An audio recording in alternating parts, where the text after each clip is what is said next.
இருக்கும். இதோட வேல்யூ எப்படின்னு கண்டுபிடிக்கணும். ஃபஸ்ட்டு இது ஒரு ஷார்ட் ட்ரிக் வச்சு எப்படி கண்டுபிடிக்குதுன்னு பார்க்கலாம். இந்த ஷார்ட் ட்ரிக் யூஸ் பண்ணுறதுக்கு இங்கே உள்ள கொடுத்துருக்க நம்பர் எடுத்துக்கணும்.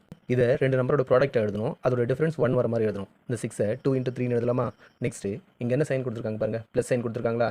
தென் இந்த 2 நம்பரில் எது பெரிய நம்பரோ அதுதான் இதோட ஆன்சர். தேர்ஃபோர் இதோட வேல்யூ 3. இந்த ஷார்ட்கட்டில் ஒரு ட்ராபேக் என்னன்னா, சில நம்பர்ஸ்க்கு மட்டும்தான் இதை யூஸ் பண்ண முடியும். சப்போஸ் இந்த மாதிரி நம்பர்ஸ் கொடுத்துருந்தாங்கன்னா இந்த சம்முக்கு இந்த ஷார்ட்கட் யூஸ் பண்ணலான்னு செக் பண்ணிங்கன்னா 7 2 நம்பரோட ப்ராடக்ட் எழுதணும். அதோட டிஃபரன்ஸ் 1 வர மாதிரி எழுதணும். 7 எப்படி எழுதலாம்?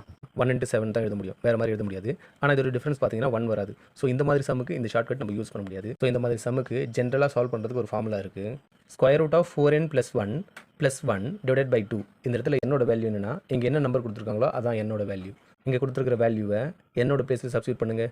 4 × 6 + 1. 4 6 are 24 + 1 25. ஸோ √25. √25 வேல்யூ 5. ஸோ 5 + 1 / 2 6/2. இது டிவைட் பண்ணிங்கன்னா 3 கிடைக்குமா? தேர்ஃபோர் இதோட வேல்யூ 3. இந்த ஃபார்முலாவை இந்த மாதிரி எல்லா சம்முக்கும் நம்ம யூஸ் பண்ணலாம். கொடுத்துருக்கிற நம்பரில் ப்ளஸ் சைனுக்கு பதில் மைனஸ் சைன் கொடுத்துருந்தாங்கன்னா இந்த இடத்துல +1 போட்டோம் பாருங்க, இதுக்கு பதில் நம்ம -1 போடணும். இதே ஃபார்முலா யூஸ் பண்ணி இந்த சம்மை சால்வ் பண்ணி இதுக்கு என்ன ஆன்சர்ன்றதை கமெண்ட் பண்ணுங்கள்.